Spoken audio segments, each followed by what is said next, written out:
Yeah. Alex was smashing it. That's all. Once you get a good one, Yeah. that's with the skill. Yeah, so you didn't see like that, that's not fair. Is it recording now?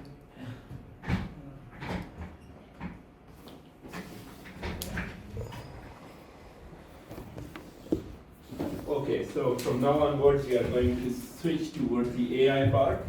We're going to see what we will study.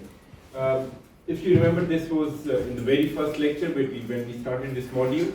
So it was an example that how we're going to use AI and signals. And we said that if, for example, we have an autonomous car, a taxi which is running at its own. So what we need different things. We need, of course, sensors to sense the multiple things. For example, camera to look for the people, sensors for the brake, and so on. And then based on the those sensor values, we need some kind of policy. Policy mean any rules. If, for example, camera sees an obstacle, then the rule says that apply the brake and so on. So this is how we use signals and then provide certain kind of logic and then make something intelligent, right? So let's start with the AI part. So overall, we're going to cover this content. We will see if we can reach to in machine learning or neural networks, but we definitely aim to. Okay. So in this, let's quickly jump to the AI part. So the very first question is that why we study AI, which is quite obvious, but I have put something in here that AI is to make something intelligent, to take some work from machines, but make them intelligent. And whenever we are talking about AI, a very good example to relate it with something is computer. So normally whenever we're going to talk about AI, we're going to relate it with the computer. For example, we are saying that we have a machine, and if you connect multiple sensors to that machine, and if, for example, we have a car. So imagine that you have a car, and inside a car you have a computer. So inside the computer, you will get all the signals, and then computer will do the intelligent part, but you will design the algorithm and so on. So that's why we say that AI is very important, and it helps us in many ways. Now coming towards the definition of AI. So you can see that on the top there are two things mentioned. One is systems that think like a human, systems that act like a human. And then there is another thing, systems that think rationally and systems that act rationally. So what do you think that how an AI system should behave? Should it behave like we do, like human do, or should it behave rationally? Rational. Right? Rationally. So mostly, I mean, some people also define it in a way to think humanly, but the most correct definition or most correct way of thinking would be to think rationally. I mean, sometimes maybe if we are thinking humanly, our emotions comes in and so on. But rationally is if, for example, I'm saying that this is my goal, and if, for example, I want to travel from here to some other place, and my goal is to have less expenditure. So this is my ultimate goal. Then if anything else is happening, I'm not taking care of that. So it means that it would be nice to have rational thinking. Then there are many definitions. So I will quickly read some. I have put many others. The automation of activities that we associate with human thinking, activities such as decision making, problem solving, learning. So whatever a human can do, we can also do that. But doing that, we would like to do it rationally, not in a way the human do emotionally, right? Then there is the other thing, the design and study of computer programs that behave intelligently. These programs are constructed to perform as would a human or an animal whose behavior we consider intelligent. The exciting new effort to make computers think machines with minds in full and literal sense. Then there are some other definitions, the art of creating machines that perform functions that requires intelligence when performed by people. The branch of computer science that is concerned with the automation of intelligent behavior, the study of computations that make it possible to perceive reason and act. This is very important thing. So anything which can take on certain input, which can perceive its environment, then think about it based on certain logic, act upon it. So this definition is basically a more complete definition in terms of rationality. So based on the 4 points I have mentioned here, that an AI system can be thinking humanly, acting humanly, thinking rationally, acting rationally, we have 4 approaches which people consider. So the very first approach is acting humanly. Acting humanly is that if, for example, you have a machine and you have a person, and if there is a third party who is asking certain kind of question and he don't know what is, so there's a blind in between, and you have participant A and participant B. Participant A is a human, but participant B is a computer or any system or machine. And if there is a person who is asking you certain question, and he don't know who is A and who is B. So if A and B answer in the same way, then we can say, okay, B is thinking like human. And this type of test is called Turing test. Turing test is to understand that if a machine thinks in the same way as a human thing or no. But as you can see that in this case, even human is on a computer. This thing itself is a computer, and the person who is asking is also on a computer. So of course for this test, your participant should be, for example, you have a computer. If I am asking something from a computer, so I should have capability to understand it. If, for example, I am asking in terms of a voice, so it should come to the algorithm, and then it can translate the voice and so on. So it means that in order to make the test valid, or in order to enable the test, we have to provide certain conditions that this computer has full control on all the aspects of the questions or whatever environment you have. So this is one of the approach, acting humanly, and at the same time thinking humanly approach 2. And as you can see that approach 1 and 2 comes together. Why? Because if something is acting humanly, of course it will be thinking humanly as well. So they combine each other, but these are different approaches. So in this case, acting humanly, we definitely need to know what is happening with the human or certain kind of animal, how their brain functions to certain things. So it means that we need to do some kind of tests on human or animals. But this kind of approach, as I said, is used by cognitive sciences. For example, if they want to develop certain kind of theories for something, so what they do, they do certain kind of tests on animals. They try to understand their behavior and then develop similar kind of theories. So this would not be our aim. However, what we're going to do, let's come to the another thing, thinking rationally, based on reasons, not emotions. So rational is any certain condition and any reasons you have, any logic you have, and then you are speaking on those logics. So in this case, how do you think? How do you think? You think that what are correct arguments? What are correct thought processes? What are rules, logics, or reasons? So, if for example you choose a certain scenario, we will see many examples in the coming slides. And then based on those scenarios, you have to decide certain logic, certain rules, and then you have to act upon it. And as I said that this is the main thing which is the primary foundation for an AI system.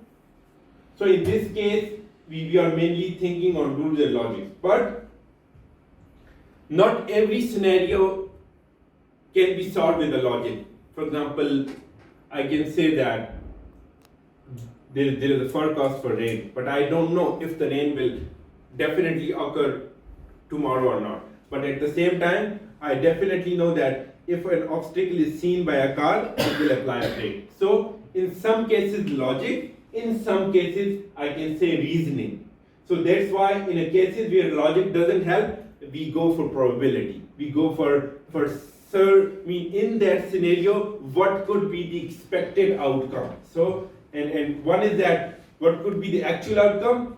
Definite logic. What could be the expected outcome? Would be the probability logic. So it means that here we are thinking rationally. We are not thinking, if for example I say, okay, the rain will happen or it will not happen. I say, okay, tomorrow is no rain. I cannot say that, right? So it means that I need to be rational, considering the environment, considering the scenario. And my rationality will change based on each scenario, each application.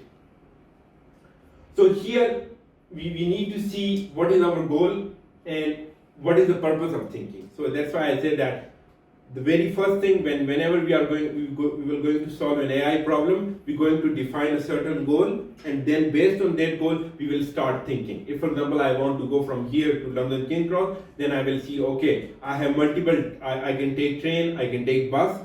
These are two possibilities. Then I will think about money, then I will think about time, and so on. So these are different scenarios. But we know that only thinking rationally is not something enough. We need to act rationally as well. You thought something and then you are acting upon it. And this is something we say that you think of the ways to achieve your goals. So in the first step, you defined your goals based on rational approach, and then in the second step, you are trying to achieve that goal. And this is the approach which is adopted by this Russell and Norwich. So this is a book that is the main book that we are also following, and this is core book for AI, and this book is based on basically this approach. Okay. Now we going to move a bit further and would try to come to an agreement that how an AI system looks like, what we have in an AI system, or I can say component of an AI system. So you can see that there are two figures here. So in an AI system, if I relate it to normal scenario, so you will say that you have a certain case study. For example, you have a automatic taxi driving. So it means that you have a certain kind of environment or world or any case, specific case. So it means that we have a certain environment that we want to control, that we want to automate or whatever. If you, for example, you are playing chess, so that environment would be a chess. So it means that you have an environment, and to control that environment, what we can do, we can take certain inputs from the environment via sensors. Then this sensor, this part is the agent. Agent means any computer, the intelligent part. So if, for example, like I said that in case of automatic taxi driver, I can say that the computer system, that the intelligent system that is used in the taxi is called taxi agent. So it means that this is intelligent agent. So based on the inputs from the environment, this sensor, this agent, what this agent do, inside this box, it will look for certain logic or reasoning or whatever rules we have defined, and then based on that, it will decide its actions, and then it can actuate something. So imagine that you were driving a car, you took a sharp turn, and then there was someone in front of you, and the camera saw it, and based on sensor, the box knew that if there is an obstacle, then the action would be to actuate the brakes. So it means that in an AI system, what we have an environment, we do have sensors, then we have a logic or reasoning part, and then finally we have actuators to do some actions. And here you can see that if we say that our environment, whatever we are controlling, if for example we are digging something, or if we are packing something with an automatic robot, so you can see that this is your environment where you want to do something. So if for example your robot was going forward, and then you said, okay, you need to turn left to do something. So from the environment you came to know that the robot should come to certain location, so it will perceive, it will send something, then the reasoning part of the agent would do something. I mean, it will work on certain logic, and then finally it will send some actions to the robot, either turn right, either turn left, pick up something, or so on. So it means that agent is very important part of an AI system because it do the reasoning or intelligent function. Now, as I said that this is an AI system, so agent is anything that can perceive its environment, can look after its environment, can take the sensory input, can make decision autonomously based on certain logic and then act upon it. So this is a complete definition of an agent.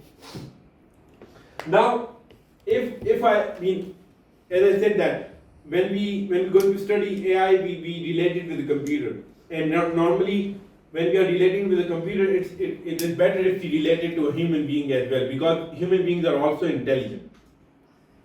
So if we talk about a human agent, so sensors, what are sensors? Our eyes, ears are sensors, then our hands are actuators, or legs, meaning for example, mouth. So this can be an example. So if we see something, then based on that we can act, we can walk away or something. If we relate it with a robotic agent, so you can see that camera, laser lights, bumps, grippers, manipulators, so all these, so these things comes as sensors, and then based on your action, your motor can turn it left or right or pick up something, so these are actuators. And if we move further, because we are talking about AI, so in case of AI, a software program, a computer would be an agent, right? So you are taking something and then you're deciding on it. Even in this robot, you can see that robot doesn't know what to do. The robot needs a software agent to do certain things. So it can receive files, network packets, human input, and act on environment by writing files, sending packet, displaying information, actuating something. So this is how a software agent works. So overall we can say that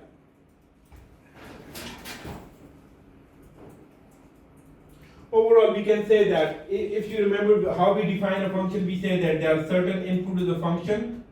So I can say that output is equals to input, and then what is your function. So if, for example, I can say that the input to the system was some images, or if there is obstacle or not, and then it took the image, and then the function saw whether there was a person in front of it, and then it mapped towards output. So it means that based on your input, you provided certain input, then your system decided based on this input what should happen at the output. So it means that the agent behavior is described by its function that maps percept, which is input, to an action, which makes sense overall.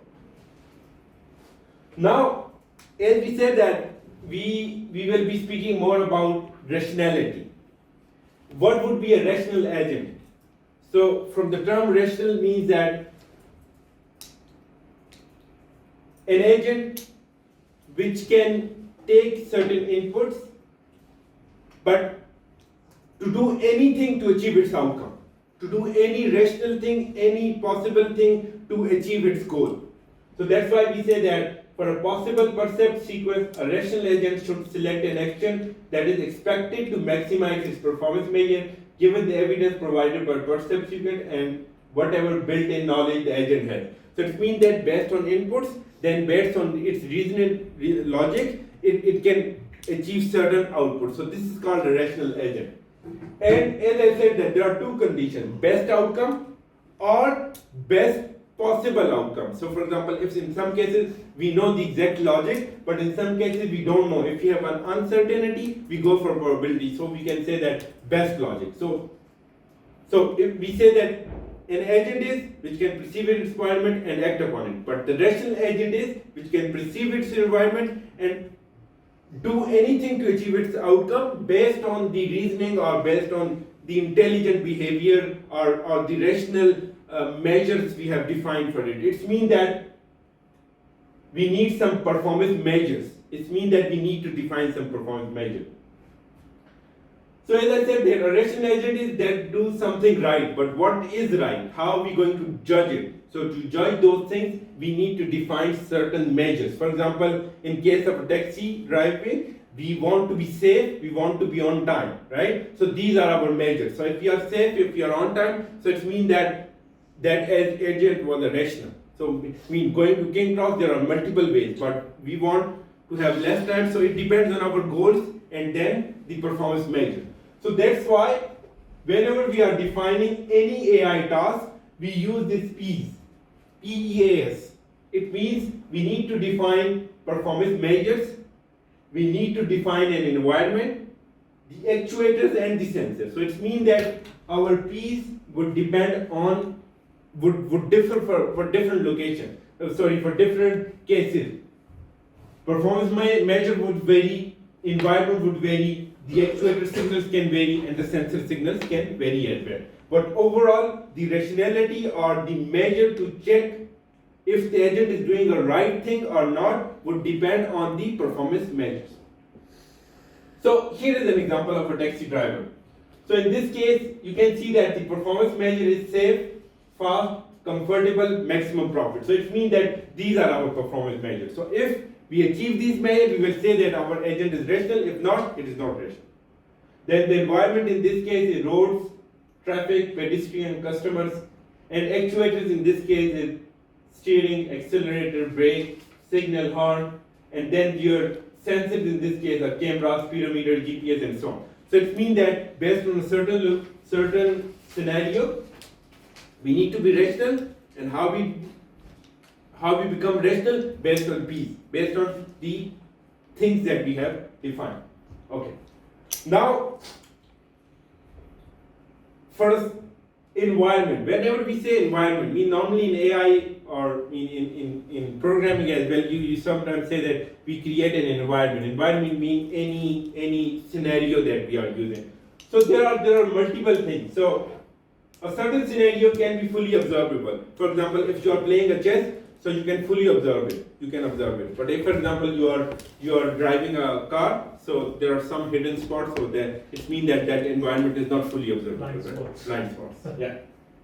So it means that partially observable. Then there are some cases deterministic and stochastic. So it means that you know what would happen, but in certain cases you don't know. For example, if you were trying to cross a road, you saw that there was nothing and you tried to cross it, and then instantly a car came in. So it means that this environment is not deterministic, it's a stochastic environment. Episodic and sequential. If we talk about a chess, so you move one to other, and then it means that it is a sequential process. But episodic means that you will get certain thing to solve, certain problem to solve for a while, and then next instant you will get a new problem. So it has episodes. I mean, it is not something that depends on sequence. For example, you are given you're asked to find a route to your office, so you just try to Google it and find a route to your office, and then it's finished. Next time you do it again. But sequential is something in which you start with something and then you take steps to reach to a certain point. Then static and dynamic mean if you're working in an environment which would stay same for whole process, or if you turn here and the environment is changed. So again, the words mean the word itself defined. Discrete and continuous, it means that if, for example, I talk about a car, so it is continuously moving. However, if, for example, I want to pick something with a robot, so it can pick it up, then stay still, then go again. So discrete events and continuous events. Finally, single agent versus multi-agent. It means that if, for example, you are playing chess, you have multi-agents that are playing. If you are driving a car, so probably single agent and so on. So here are some examples for the environment and their various observability and what are different environment for this case. So if you talk about a chess clock, so it is fully observable, it is deterministic, stochastic or what, so we know that this is strategic game. Then is it episodic? No, we know that in case of chess it is sequential. Static?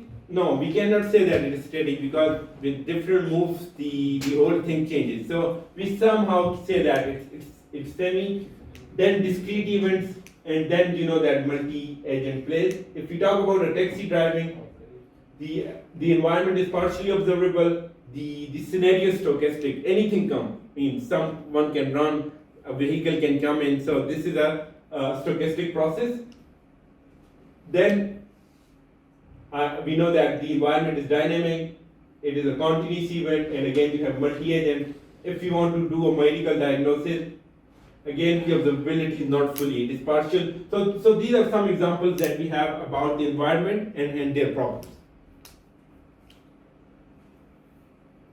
Now, moving further, what are different agent types? Because we said that in an AI system, agent is very critical part. Why? Because agent do the intelligent part of the system, takes all the inputs and then decide on it. So it's very important to understand what different kind of agents we have. And as I said that, what is the basic function of agent? To map inputs to the outputs based on certain function, based on certain logic.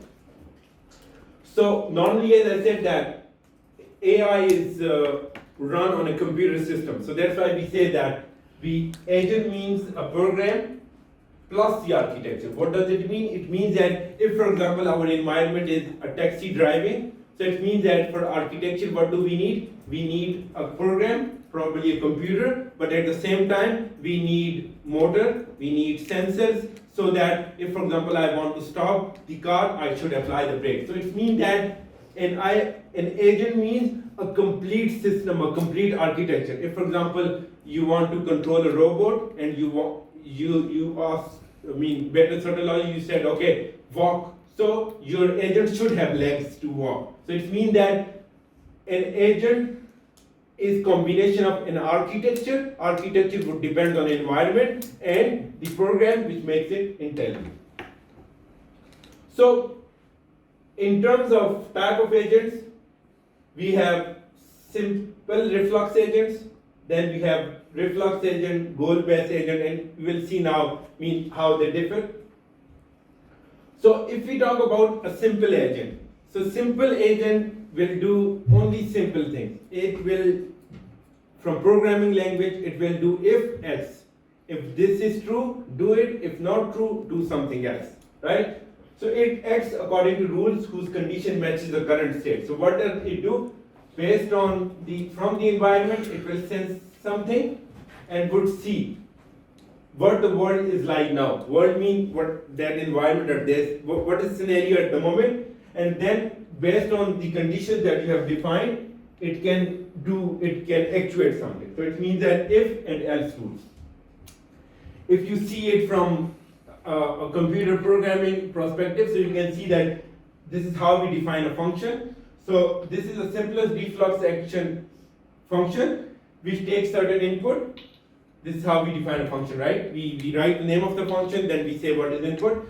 So at every point, we want to see what is input, and that would be our state. The current point, what is happening at the current moment, the current state of the system. Then based on the state, I will compare this with the rules and would check which rule belong to this one. And then finally, based on that rule, I will do the action and then would return the action signal. So it means that a simple reflux agent would only work on the if and else logic and will do the function. This is another way of writing the same thing, a more elaborative way, but I guess this was a very precise way because you could all relate because you're from computer systems, so it would be nice to have a function. Okay, so let's take an example. This example, we're going to use it to understand what is simple reflux agent and what are the other agents. So in this example, we have a vacuum cleaner. You all may have seen the robot vacuum cleaner. So you can see that it can go traverse along the path, it can change its orientation and so on. So in this case, as I said that in order to define any AI problem, we need to define P's, right? So if it is a vacuum problem, we need to define P.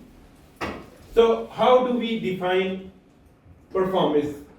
Performance can be that how much area it has cleaned and how many moves it has taken. For example, if it is moving forward, it is turning right, then moving forward. So it means that in order to clean certain area, how many steps it would take, how much area it would clean. Then the environment, what is the environment? Environment is itself a vacuum. Then you have dirt, multiple areas defined by state region. And then what are actions? Actions are, if for example vacuum came here, it saw an obstacle, it can turn right, left or something, right? Similarly, I mean, if you have experienced one. Then sensor, location and content. Your sensors would give you what is the location and whether if there is a dirt, it can suck, if there is no dirt, it can move on, right? So it means that this is how we define our environment. So it means that we have defined our piece, right? Okay. There is another thing I want you to bring into your attention, that when we say rational, so do you think that rational is always correct?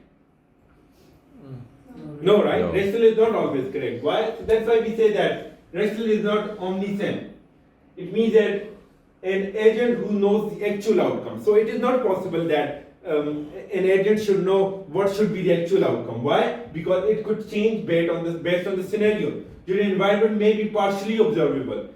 I've given an example that if you're crossing the street, so the agent said, okay, cross the street. But since the environment was not observable, but you want to meet someone on the other side, as you enter the road, a car hit or something. So it means that it is not, a rational agent will never know its actual outcome. It can know the expected outcome, but not the actual outcome.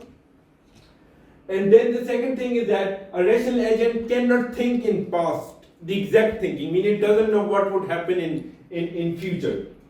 So it can only rely on its sensory inputs. But if the environment is stochastic or changing environment, so it means that we say that the rational agent is not always the Does it mean perfect. sometimes you have to put emotions?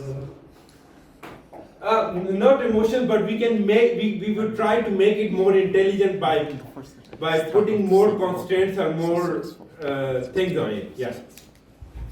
Okay, if we want to if you want to see this example with certain agent, like I said that whenever we're going to try to do any AI problem, we will define these indices and then we move on to something. Now you can see that here we have defined everything, but at the moment one thing is missing. What is missing? How the vacuum will do something. The reasoning part is missing, right? So it means that to do the reasoning part, we need to define our piece and then we going to do what we're going to implement. Okay. So if we want to do it with simpler reflux, so it means that if status equals to dirty, then return the function would be to suck it. Else, if location is A, then return right. If you are in the certain location, you can move to the right or left and go to the another location. So it means that if the location is B, then turn right and left. So comes to location A. So it means that here it's just following if, else, and so on.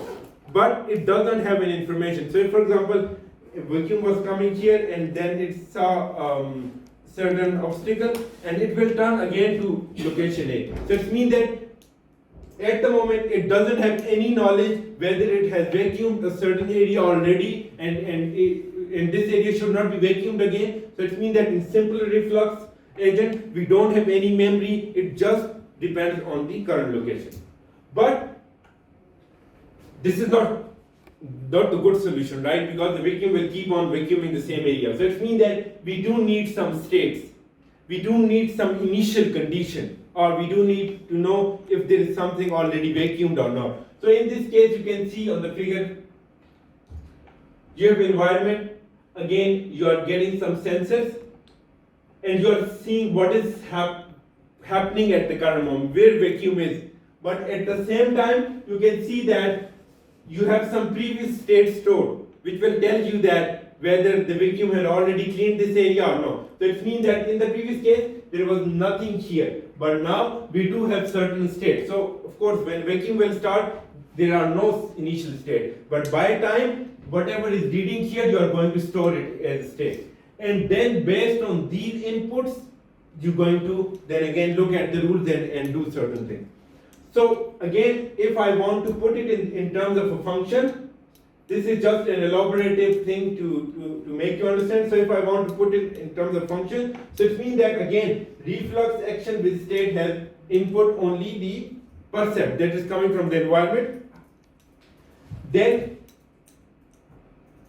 if you remember the current state was only dependent on the input, right? But now in this case, the current state is dependent on the previous actions and previous states. Whatever was done in the previous step would also affect the current state. So that's why you can see that update state based on these things. So what is input from the current environment, what was the previous actions and states, and then you define a new state. And again, used on this state, look at the rules, and then you can act on it. So if we see the same vacuum example with this case, if state is dirty, then return suck. Else, if have not visited other scales in greater than 3 times units, go there. So it means that now we are also defining that if it has vacuum certain area, then go to the next location. So it means that a simple reflux agent is nothing. It means that we do need some states to store the information. Okay.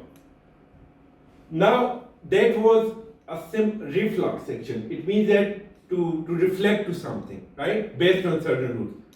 But there are some other agents which are goal-based agents, which we will see that of our interest as well, because we want to define certain goal and then we achieve it. If, for example, I want to go to that corner, so if, for example, this is a maze, so I need to see that which direction I should follow and reach to certain point. If, for example, you take an example of a puzzle or Rubik's Cube, so you need to see that what are different, your goal is certain final outcome, and then you need to see how we're going to achieve it.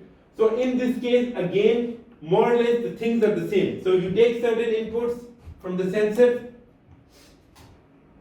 you also have certain states intact, and then you take certain action, but you also see that whether this action is in according to the goal, means whether this action is taking me towards the goal or not.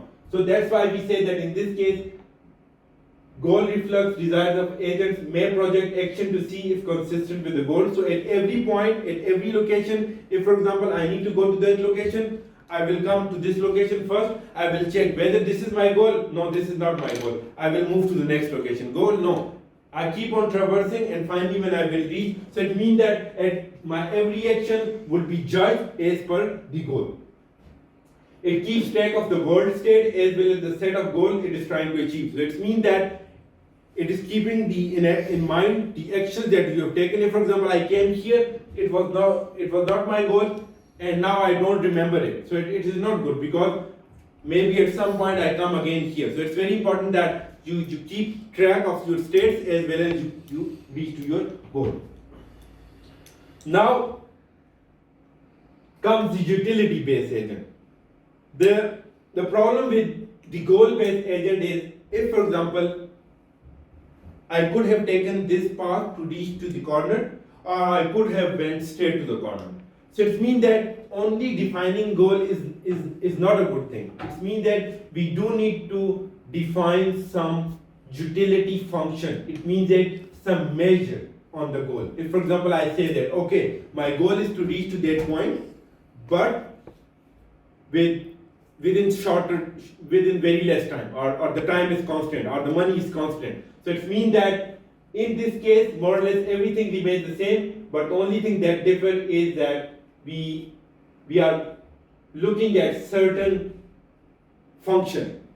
We are looking at, for example, if I'm traveling from here, like I said, King Cross, I need to look for the money, I need to look for the time. So it means that only defining a goal was not a good thing. It means that we also have to define a certain utility function. So you can see that more or less everything is the same. The only thing is that here I have a utility function, how happy I will be in such a state. So if you are in a certain state, you again judge it based on certain measures and then you move on. If, for example, we take an example of a taxi driver, so many action of sequence will get taxi to its destination. So if, for example, it takes left turn, right turn, left turn, right turn, and then finally move to location. But it could have went straight to their location. So it means that we need to define that what are our objectives to make an agent more reliable. And whatever we are studying here, we actually move from a very basic agent, which may not have any use, but it is very important to understand it from bottom to top approach to see how we evolve and reach to an agent which we need. So this is an agent which is of our interest. And then finally, this is called a learning agent. This relates to somehow machine learning. So at the same moment, your agent is performing something, but it is also learning. For example, if a taxi driver he was moving along some certain lanes, and if he instantly turned right, so he will listen to so many abusive things from the other road users, right? So now what happened? Now your agent knew that if there is a sharp turn he's going to take, this is bad, this is not something good. So based on this new experience, the agent will update itself that next time there is no need to take a sharp turn. So this is how we say that a learning agent would do the intelligent things, but at the same time would train itself. If someone have heard the name of recurrent neural networks, so recurrent neural networks, they already are trained to certain logics, but by time they are doing any predictions, they are also learning, they are also trying to update themselves. So that's why we say that if we talk about a learning agent, we have certain things. This performance element is again a reasoning or rule based. So for example, you train your taxi to do right turn, left turn based on certain location. But there is also a learning element. What is this learning element? Like I said that if for example, you took an instant turn, like the example I given, then the critic part told you that, oh, this wasn't a good turn, this wasn't a good thing, it was a bad thing. So based on this critic, your learning element would update itself. Then the learning element would also update your performance parameters. So it means that for a certain location, for a certain condition, your agent learned something new, and then that new thing learned was added to the database and updated itself. And then there is another part for this is called problem generator. Problem generator means that sometimes you also want to do intentional things. For example, intentional things mean if you want to train your car for a wet road or for a greasy road, so what you can do, you can go on a wet road, try to do some brake or some skid, so that your agent should learn that how to respond to this location. So that's why we say that in a learning agent, we do have a learning element which learns from the environment. We do have a performance element which is the main brain of your system, but it takes help from the learning element. And then you have a critic part which actually deals with the environment and gets the feedback, senses and each and everything, and then you have a problem generator. And the same example that I've explained for the taxi, I put in here that if a taxi goes out on the road and drives using the performance element, so it will drive normally. But what happened that it took an instant turn, so the critic knows that something bad happened. The critic informed the learning element. The learning element understood it that it was a bad decision, and it informed its performance element, updated its performance element with a new rule that don't take instant turns. And then problem generator, like I said, that to make intentional events to update your agent. So overall, it means that this learning agent would be something of interest, and also this utility, or I would say that utility is more or less goal-based agent, but with certain performance measures. Let's see some examples. As I said, that examples of an AI task. Like I said, that if you have any AI system, we need to define that system. So for example, you have a delivery robot. And when we are defining a system, we need to keep this figure in mind. Why? Because that is a delivery agent, robot agent, right? So we need to keep this in mind. What we need to keep in mind? The environment, the perception, mean what are the senses, then reasoning and what are the actions, right? So it means that we go from environment, perception, then reasoning, and then finally action. But the very first thing is to do peace. What is performance measure in case of a robot? Its performance measure is that it should deliver its parcel, complete task, right? This is our performance measure. This is the only performance measure. Now, environment could be a certain area. I mean, it is delivering maybe parcel within the warehouse or in a certain specific area. So that would be the environment. Then what are the actuators? Actuators are the wheeled robot actuation, meaning turn left, turn right, do something, or it could be grippers to pick up the parcel or something. And then what are the inputs? What are the sensors? So you can see that sensor is vision, sonar, or anything that could help the robot. Now, sorry. What does battery operating mean? It means that it should see if there is any path where it cannot go, so or cannot move forward. So it should recognize and move accordingly. So this is how we identify if there is no go zone or if the robot is about to fall or so on. Now, who will make robot more intelligent? The reasoning part, right? So for the reasoning part, here comes the AI. We will see later on by time that we will be learning about Markov model, A-star search, Bayesian classifications. So these are some search algorithms we will see later on. Okay. Then there is another, you can see that this is a game where the performance is ratio of wins to loss. Mean we want more wins than the loss. The environment, we know that it is a graphical output showing dice roll and piece movement, fully observable, stochastic. So we need to define the environment in full. Then you can see that what are sensors? Sensor is keyboard input. You are giving certain inputs and then you are looking at it. And actuators, numbers representing moves of pieces.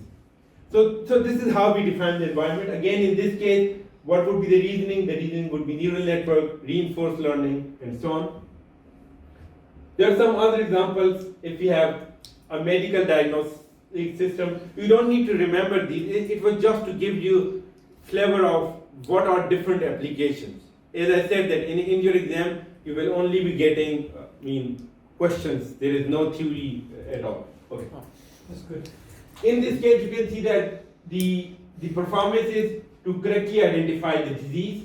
Then what is the environment? Environment is automatic human diagnosis, partially observable, and so on. So we need to define all the attributes of an environment.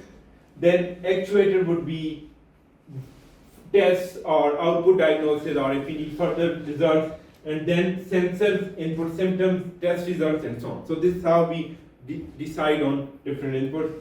Then if you have a robot scooter, you know that cameras, image, messages from the players, and so on. These things are the sensors, and then you can actuate it by doing whatever, by kicking the ball or thing. But all these, the critical part is the reasoning part.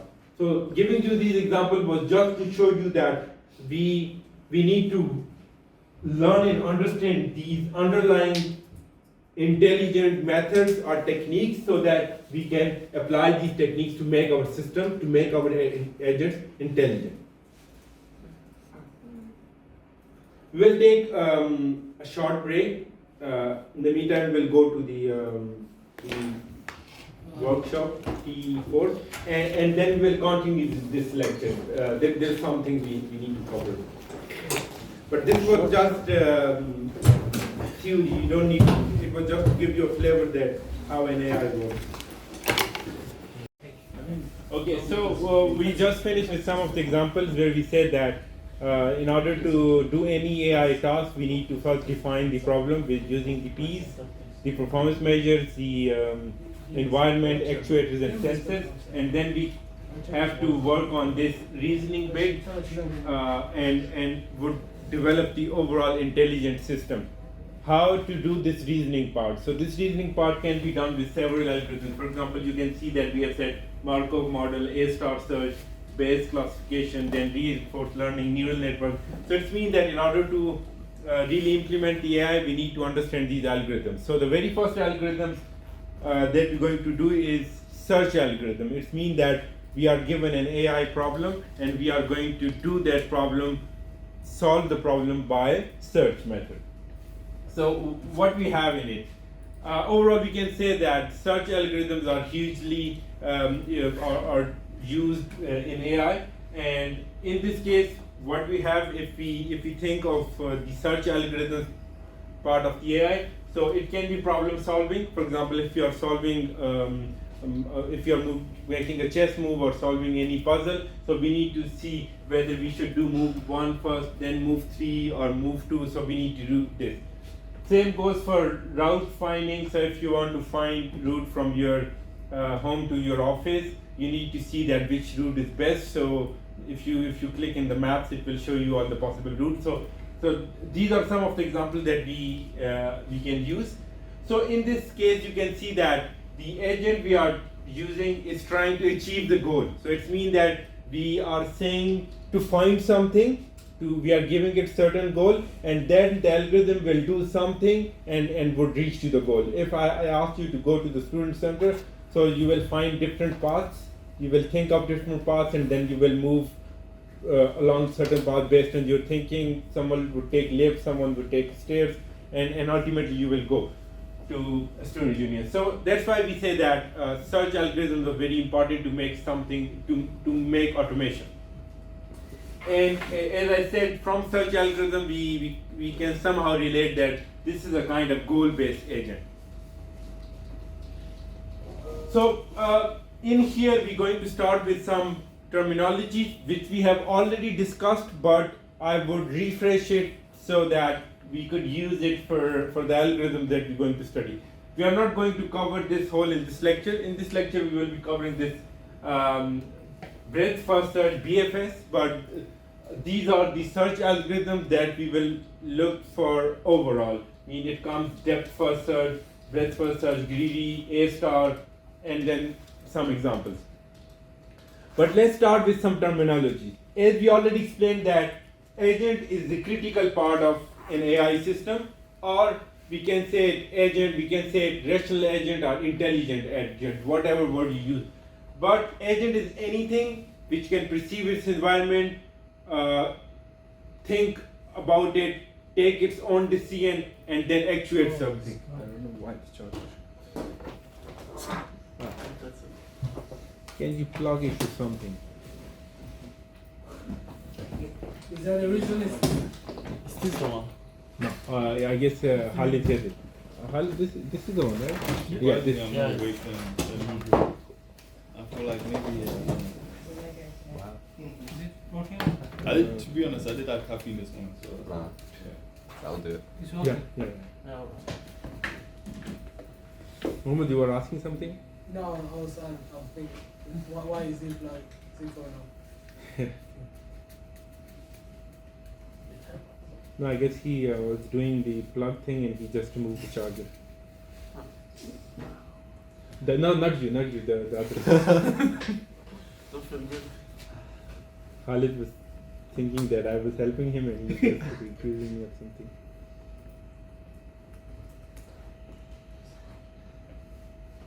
You've got a cool picture in your profile. It is all the problem.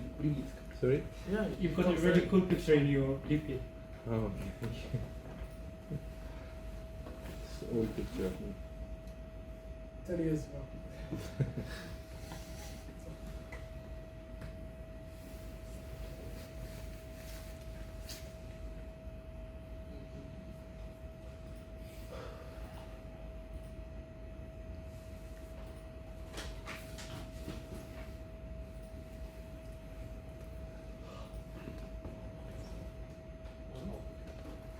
Okay, so it means that agent is anything that can do whatever it needs to achieve or to reach to its goal and to improve its performance. Then state. As I said, that state is anything, any possible scenario. For example, if you think of a puzzle, So this can be one state, then if you shift anything, this can be another state, and then this can be another state. So whenever we are referring to any state, it means that any current position of the system, current or any position of the system. So this would be your state. And initial state means the point from where your search would start. It can be anything. So out of these, I can mean, if this was given me an initial state, this can be initial state. Maybe this is my next stage. So if, for example, you are given a puzzle and you need to solve it. So that given condition would be your initial state, and then you will do something, move to next state. Then you do another operation, move to next state, and so on. So it means that state means any at current time, any possible combination of your environment. Then, as I said, that initial state means the point from where you should start searching. For example, in the case of finding a route to office, your current location would be your initial state, and then you move forward. In this case, I have taken an example that this is, for example, the initial state. Then you know that in order to reach to certain location, you need to perform some actions. So if, for example, the final state was, for example, 13 should come here, right? For example, I have given a goal that this is your final goal and you need to reach it. It means that I can move this right, left, up, down, and somehow reach to this location. And what are these things? These are actions. So it means that the actions that I can take are I can move right, I can move left, up or down. So it means that if, for example, this was my initial state and someone told me that final state should be, for example, 13 is here and 5 is here. So how I'm going to do that? I'm going to perform certain actions on the initial state. So if, for example, your state was S, so I'm going to perform certain action, right? So you receive some state, you perform some action, and action can be any action that you're going to do. So it means that if you are taking initial state, if you are applying any action A, it will give you some results, and that results would be your new state, right? Okay, so here are some examples. So you can see that we have taken some actions and we achieved some transition. So if, for example, this was your certain state, so result of state, which is S, comma, action. So action here was to move one block towards right.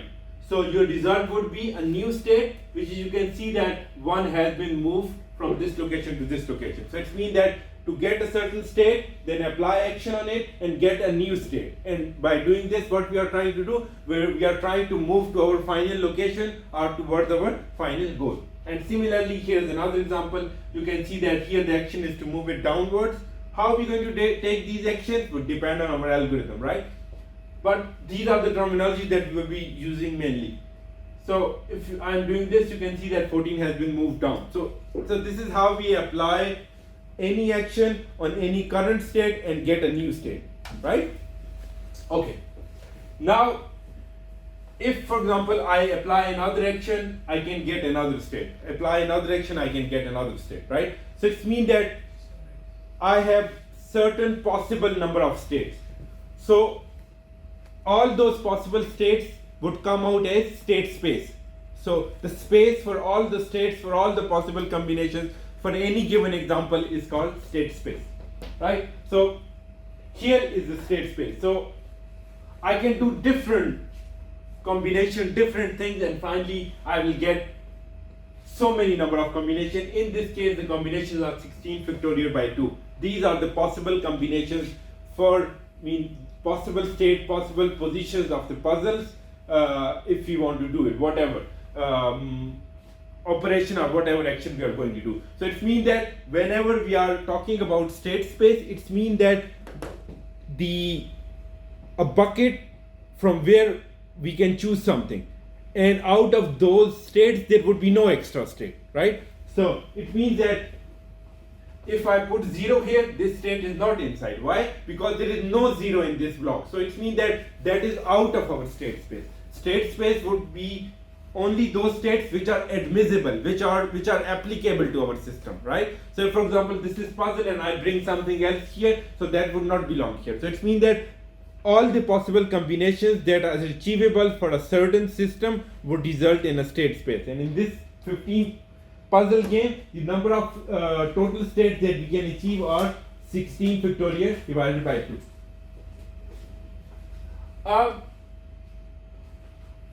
This is another example of state space. State space means, for example, you can see this was one example where if I move one to right hand side, take an action, I can come here. If I move it again left to side, I can go back. So it means that I can move from one state to another state by applying certain action, right? I don't know that action at the moment. Similarly, in this case, you can see 14 has been moved down and I came to this location. But if I apply that action again, I can move back to. So it means that for every state, there is a upcoming state and also there is a parent state. So it means that this was a parent state and then these are child states. So it means that we can move to another state from a certain state by applying certain action, right? So if we look in this form, so for example, this was one A is certain combination of puzzle, B is certain C, and so on, right? So if, for example, it means that this was A, this was B, and this was C, right? So it means that if I want to go to, for example, D, so I can first apply an action, I can go to B, then I can apply another action, I can go to D. So it means that here I am applying one action, two action, and I am going to D point, right? If I want to go to F, it means that I have to apply action number 1, action number 2, action number 3, and I go to F point. However, I can directly go to F point by applying certain action as well. So here the main concept was to show you that how we going to, what is state space and how we move from one state to another state based on certain logic, which we don't know at the moment, but we will do certain logic to move from one state to another state. And if you see, if I want to come back to A, I can apply reverse action and I can come back to A as well. But this is how we will draw what are different possible combinations. So if, for example, someone asks you to reach to goal G, so now there are different combinations. I come to B, D, E, and G.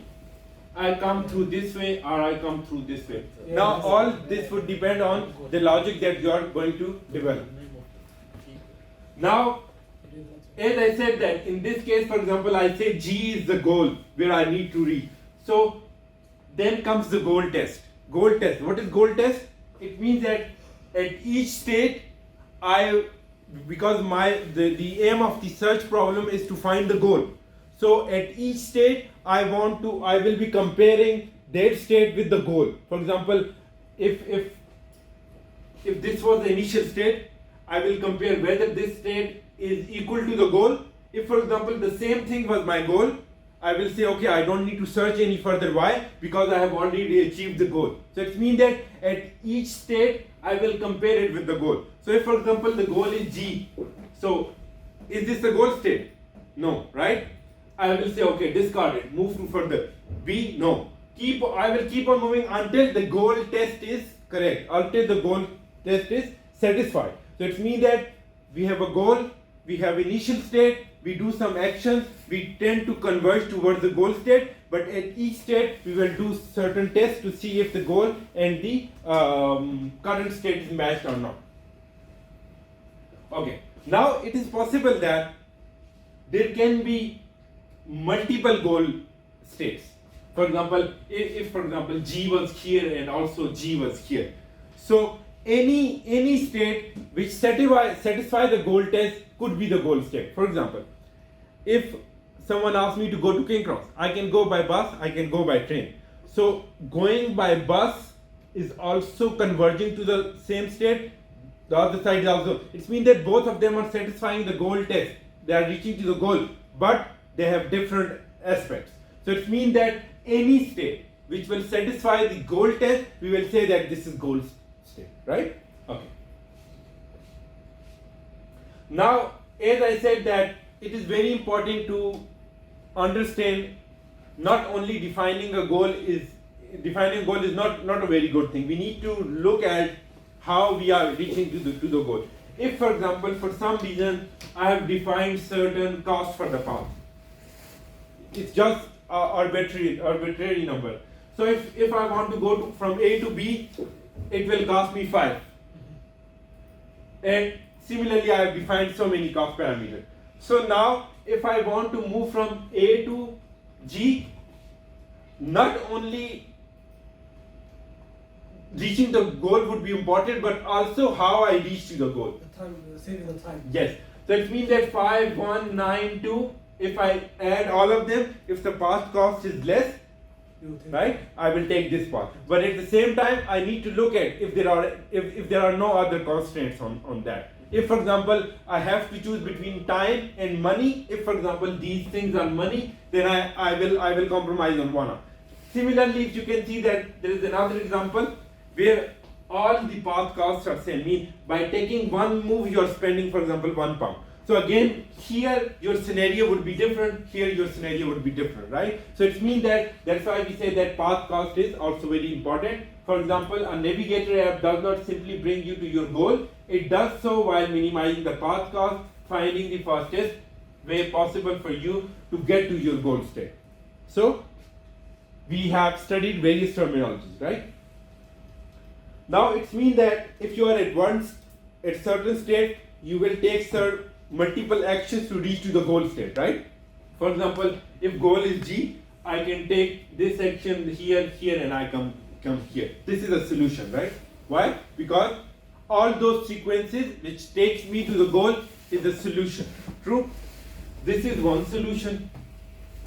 This is another solution. This is another solution. So I have 3 solutions, right? So anything that leads me to the goal is a solution.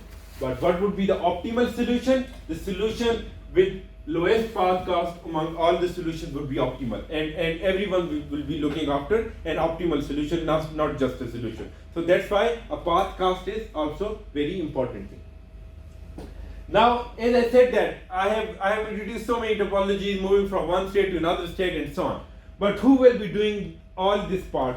This part will be done by search algorithms. So search algorithms will decide that how we going to choose a solution, how we going to move from one node to another, and so on. So in this regard, as I said that we will be going to study different search methods. Right. One last thing here is, which I have already explained, but it was good to put it here, is nodes. Node is in general any point from where more than one thing is either coming in or going out, right? So here you can see that A is a node, 3 things are going out, then B is a node, D is a node, E, and so on, right? Here A is a parent node where B and C and F, these are the child nodes, right? Because they are originating from A. In addition to this, there are path costs associated between 2 nodes. So that's why in AI we also say that these nodes are very important and they have some critical information. They tell you about the state of the system. For example, where the puzzle was, right? It tells you about the state of the system. It also tells you which is the parent node, which is the child node. It tells you about the action. How? If, for example, A was certain configuration of the puzzle. So if this was the configuration of the puzzle, it was A, and then this was a B. So you can understand the action, right? From here I can see, oh, the one was moved towards right. So it means that nodes are very important. They don't do search themselves, but they contain critical information about the overall system. And finally, it tells you a path cost, that how, if you consider this as initial point, how much it costs you to move to the next point. If this is initial, how much? So it means that nodes are very important, and in terms of programming or computer system, we call them as data structures. They contain information about the data. They don't do the search things, but they have all the information that is needed. Okay.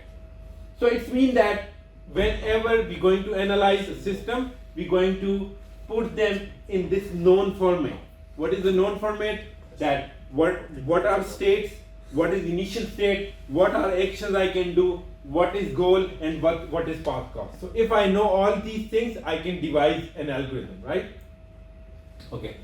So this is same example as we have seen previously. So this is your starting state. So what it would be? It would be an initial state, right? This would be the starting state. And this is your goal. So it means that I have to move this puzzle in such a way that from the start I can get to this point, right? So now what are states? States are all the possible combinations of tiles, right? If for example 8 is here, this is one state. If 2 is here, this is another state. So if I talk about states, all the possible outcomes, what are those? Different combinations of tiles would give us states, right? What is initial state? Initial state is the one that is specified by someone that this is your starting point and you need to get to the final point.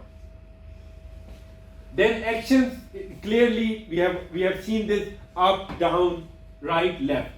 And goal, what is our goal? Goal is the tile which is shown here, that this is our goal. So we have to perform some action, probably put 8 here, 1 here, and then move it somehow and reach to the goal. So we need to perform certain actions.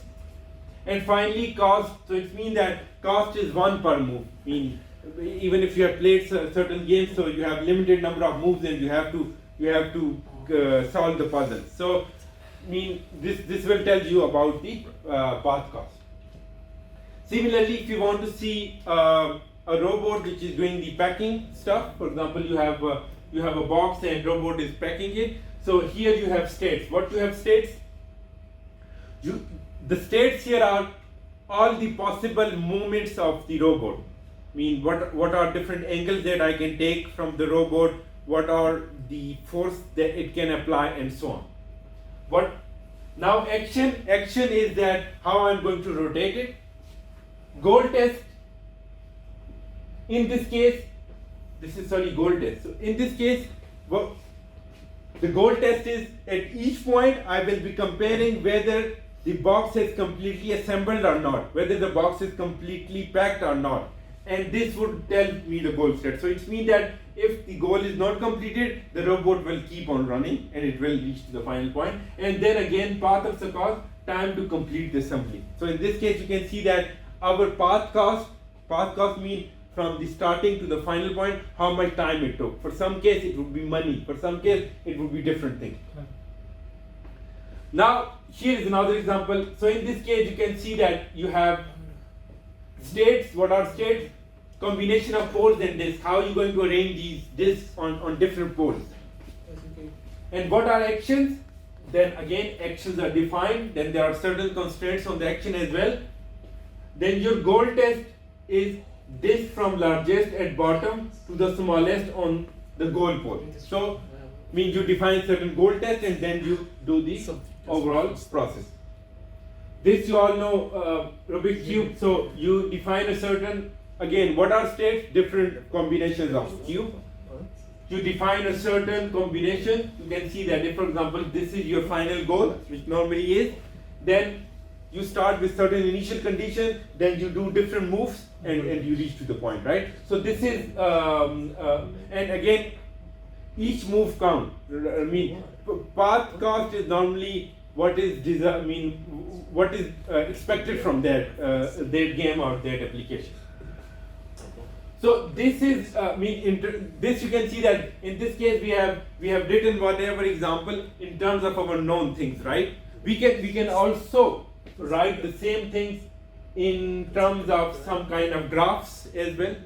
So in this case you can see that the same example which was previously written in terms of puzzle is written in terms of graph. So you can see that here it says, so if you have some kind of graph like this, so it means that again the same node concept. So you are applying certain action, you are getting to next state. You are applying certain actions, you are getting to next state. You are applying certain actions, you are getting to next state. Similarly, it's coming from some parent state. So also it is possible that instead of writing in this way, we could have written in terms of state space, the cost path, how we move from one node to another node, it makes sometimes life easier. Similarly, you can see that we want to reach to, this is an example in the book as well, that we want to reach to Bucharest. So there was a certain scenario, we started with initial, then we keep on moving, and here it's not shown, but somehow we will reach to that specific point. So it means that sometimes you will get your goals more clearly, you can see clearly by writing them in terms of initial state goal. Sometimes you have to draw these kind of trees so as to get to your final point. Right. Now, as I said that nodes only contain information.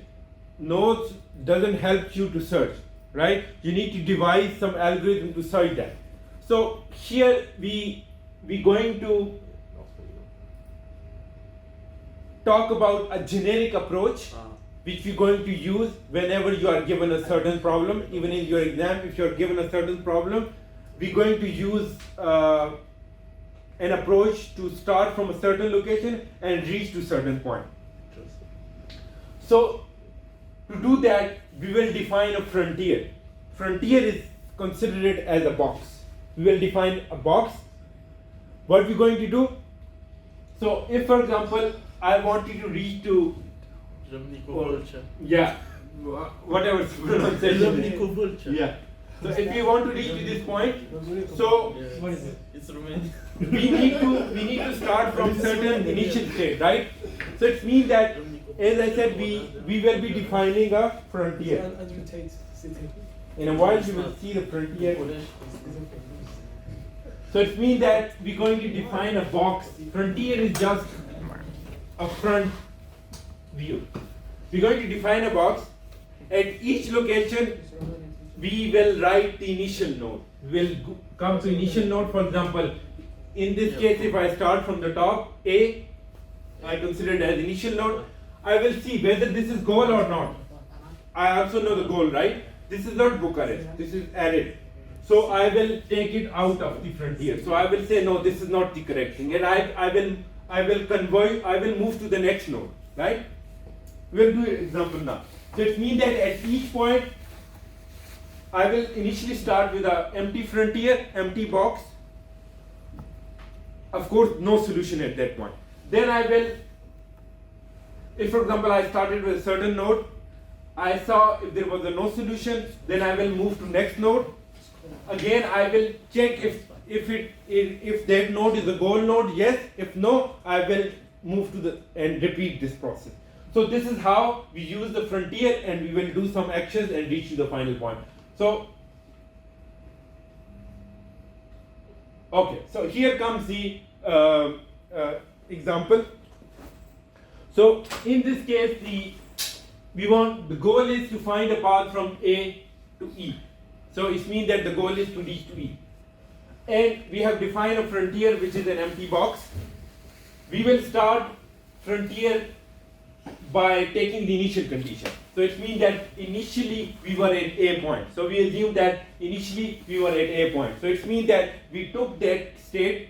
Node, what is node? Again, to remind you, node only contain state information, that where your system is at the moment, right? For example, this was the initial puzzle configuration.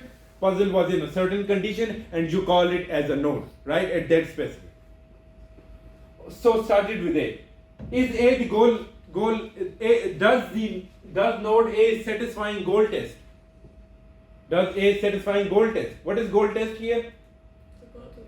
To go to E, right? Yeah. Sophia, what is the goal test here? E. E, right? To go to E. So does node A is equals to E? No, right? So it means that we don't need this. It means that we're going to take it out from the frontier. It means that now we need to expand. So the first thing was to remove node from frontier. If the node was a solution, then problem solved, we will return that to the solution, right? But if not, okay. Now it means that we need to expand the node and add resulting node to B. It means that now we move towards the B and added it to frontier. Is B satisfy goal test? No, right? So it means that we're going to remove that node and expand. Now, when we expand from to next point, we have two nodes, right? C and D. We have put both of them here. Later on, we will see that. I mean, the next question would be, for example, I come to CD, whether I go here or here. We will see there are different algorithms which say, someone say, okay, go to D, some will say C, we'll see. But at the moment, let's go to C. C, if we started C, C is a node, so we removed it, right? Okay.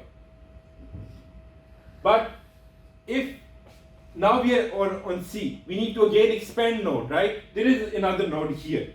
So instead of going here, let's keep down. So I put E in the frontier. D is still here, right? So here we can see that, okay. So it means that here I can say that E is the goal node. So it means that I can overall say that A, B, C, E was the goal path, right?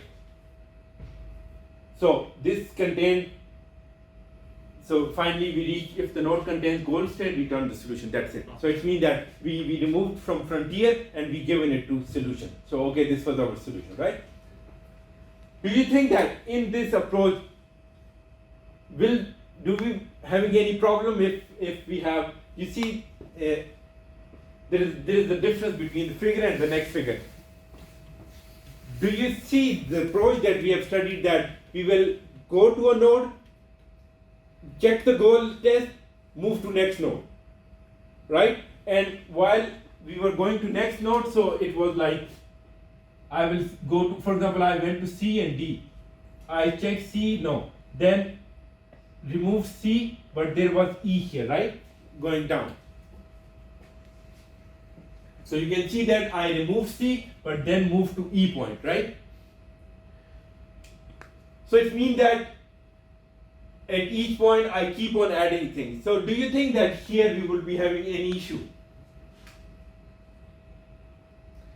So A is not a goal, A will not satisfy goal test, right? Again, because our aim is E, right? So we will move to B, right? So in the frontier we will take B. But again, you can see that.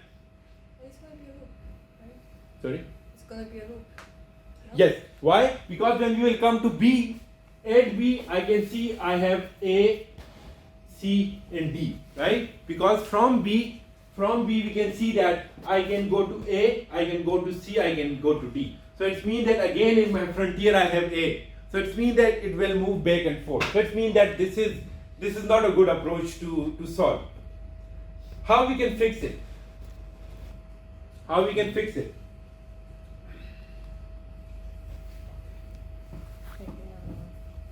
I mean, what could be the simplest logic to fix it? To go from A to E, right? No, I mean to fix this looping issue. Looping issue. Take the loop out. No, I mean we have this structure, yeah. Go from E to F. No. I mean at the moment what is the issue, that when I'm coming to B, it shows me this, this. But I have already studied A, right? So I think you need to take out, go into Take A again. I mean I need to take arrow out, or I mean what? You don't need A at all. B out. The back propagation needs to go. So it means that I have already studied A, right? Yeah. So do I need to study A again? No. It means that I need to give my system some state. It means that I need to say my system, okay, you have already studied A. So it means that we need to make our system not only to go forward, but also to remember what he has studied, right? So it means that it should have a memory, right? Okay. So that's why. So here the problem was that this was the problem, that when we reach to point B, it was showing A. So I will go again A and will come B. So it will be a loop thing. So we will revise our approach, and what we're going to do, when we say that something is not a node, it means that we need to take it out from frontier. But we will take it out from frontier, but we will keep it in a memory that this node is already explored. And once we do that, so now you can see that we have two things. One is frontier and second is explode set. So it means that if something is already explored, we will not do it again, right? Okay, so let's start again. So we came to a point, it is not goal test, take it out and save it to explode set. Next B, this is again not goal set, so take it out. And now you see there is no A again because although it was A this, but we will not take it. C. Now coming to C, C is goal test. No, take C out. Yeah. Okay, let's. Anyways, yeah, here, okay, no problem. Here, let's say we move to D. We will see later that how we going to choose it. But if for example we move to D, okay. So D is not again goal test, and then we will move to F, right?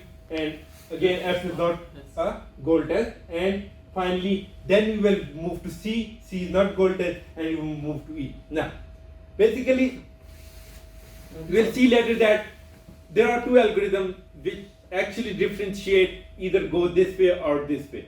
But now our approach is that we will take a frontier, we will start with a certain point, we keep traversing the nodes, keep on checking the goal test, saving it if it is a solution. If not, we will keep on and out to the next node and so on, right? Okay. So this approach that we have just went through is overall called uninformed search. Uninformed search, why? Because it is a kind of blind search. Why? Because we are just moving from one point to another point, one node to another node in a certain way. There is no concept of at the moment path, cost or so on, right? So it means that we don't know whether here in this example, previously we moved in this direction, right? In this case we come here, then come here. Of course in this way we took more steps. So it means that this is just a blind search. This search doesn't know whether which node should I move, moving to which node is more promising. In the previous case, when I moved from B to C, that was promising. Why? Because next to C was E. But in the second approach, when I moved from D to F and then C to E, that wasn't promising. So this kind of approach is called uninformed search. It just keep on moving from one non-goal state to another, keep on checking and then moving forward. And its opposite is called informed search, which we are also going to study, or is called heuristic search, where we somehow will know that which non-goal state is more promising. Like in the previous case, if we see going to C was more promising than to go to D, F and then C to E, right? So, but this approach is called uninformed search. And in this uninformed search, if you remember, we said breadth first search and depth first search. So both of these search are uninformed searches. Again, if we write it in terms of coding language, so you will see that we start with initial state, right? If we write the same thing to summarize it, we start with initial state. Then we will see that if in the start, if there is a goal state or not. If yes, then we succeed. If not, then we need to repeat this whole process. And this is a kind of function that we write for uninformed search. And now you can see that here it says queue function. Queue function means how your queue should move. In one case you move from A to B, B to C, C to E. In the other case A to B, B to D, F and this. That means that in both cases the queue was different. So that's why here I didn't mention any queuing technique, but the overall process is that you will open with initial state, then you will check it for goal state. If solution, that's it. If not, then you will keep on traversing the queue in a certain order. And who will decide that order? That order will be decided by a certain technique. And as I said that technique would depend on queuing method, that which should come next in the queue. But again, there are also some merits, because as I said, in the two cases, the first case was better. Why? It looks better to me, A, B, C, E. But there are some methods which we use to decide which technique is better. Completeness. Completeness means whether this technique is able to find a solution or not. If yes, this is a good technique. Then time complexity. Again, in the first technique, A, B, C, A, time was less. In the second technique, A, B, D, and so on. So it means that time complexity is also an issue. Space complexity means how much memory it needs on the computer or how much memory requirements. And then optimality. Optimality means whether this was the best solution it has achieved or not. So these are certain merits which even if you don't read them, you know that. If for example you need to judge your technique, instantly this will come into your mind that whether this technique will converge or not, whether the solution would be optimal, time, cost, and so on, right?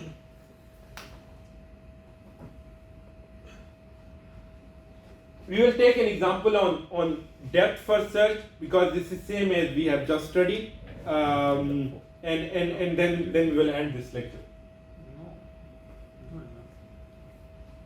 Okay. I will explain from the example, and you can later on read this text as well. But the only important thing for depth first search is you need to remember is last in, first out. And I will explain it now how. Like a Google, what you said to Google.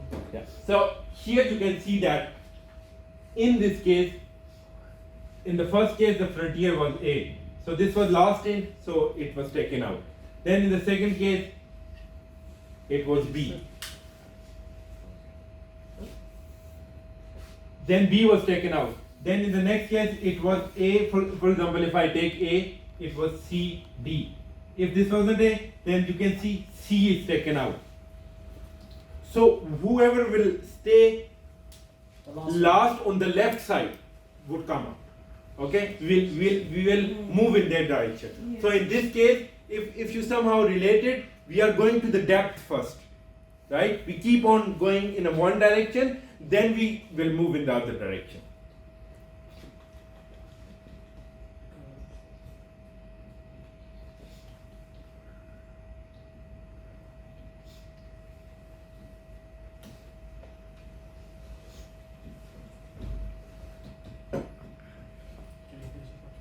Okay, let's start with this example, and this is for depth first search, okay?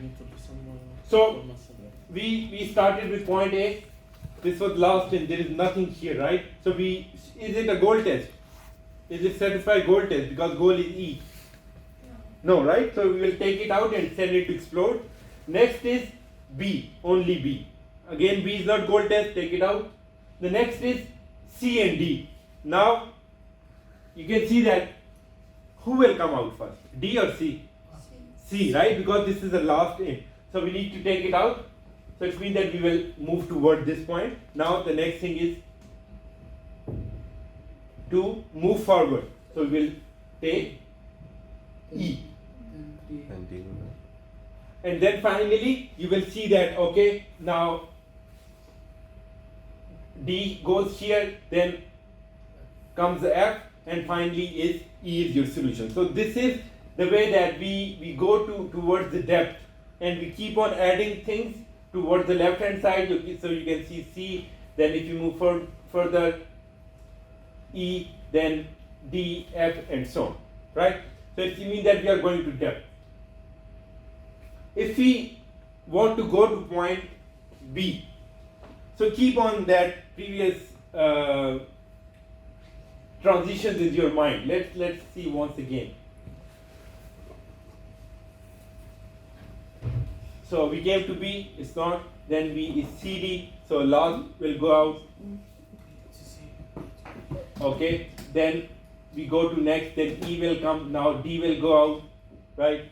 Then move forward and then F. At each point you keep on putting things on this side and then add the other one, right? Okay. Right. So it means that we are starting from point A, right? We will move to this point, we will move to this point, no, this.